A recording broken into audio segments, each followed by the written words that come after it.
Imagine for a moment you're a teenager again, walking through the hallways of your school, feeling the weight of your emotions. Fear, uncertainty, confusion, and perhaps loneliness. You look around and wonder, who else feels like this? And more importantly, who can I turn to? Greetings, everyone. Teenage years are hard. They're meant to be filled with growth and discovery, but too often they're overshadowed by struggles that we do not talk about enough. Yes, struggles with mental health. The thing is that mental health does not discriminate, but how we deal with it often depends on how much emotional support we have access to. And unfortunately, that is where things get uneven.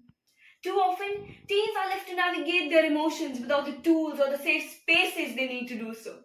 We live in a world that does not always prioritize mental health, where emotions are brushed off.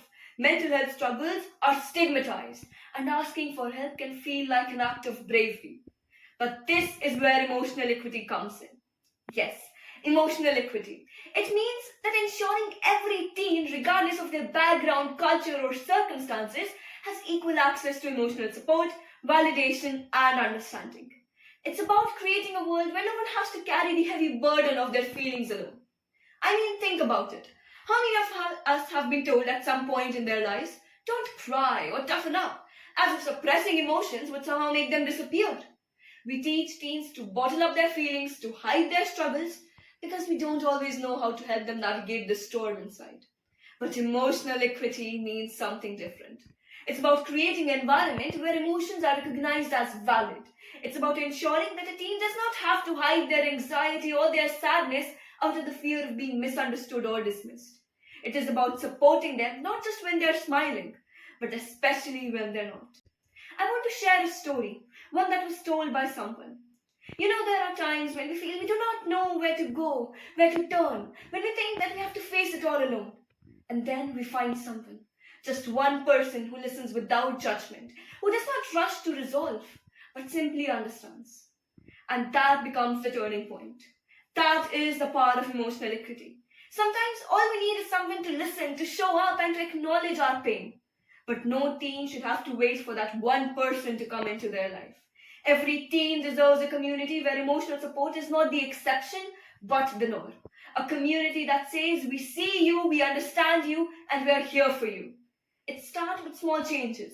Starting conversations in schools, talking openly about mental health at home, and creating safe spaces where teens can share their feelings without shame.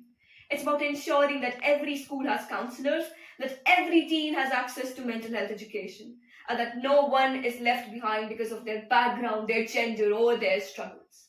We need to stop treating mental health like a taboo and start treating it as a priority. Emotional equity is not just about giving every teen the same resources, it's about giving them the right resources in the right environment with the right support. We have the power to make this change.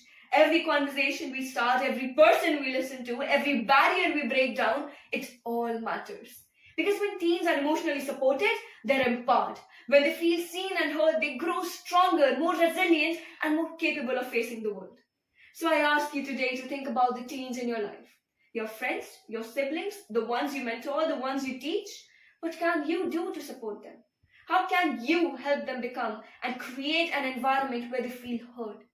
Because when we give teens the emotional support they need, we give them a chance to live today. I believe in the power of emotional equity. I believe that every teen deserves to be heard, supported, and loved. Not just in their happy moments, but in their vulnerable ones. And I believe that together we can create a world where mental health is valued just as much as physical health, where emotions are seen as strength and not as weakness. Because as they say, we don't have to have it all figured out, but we should never have to go through it alone. Thank you.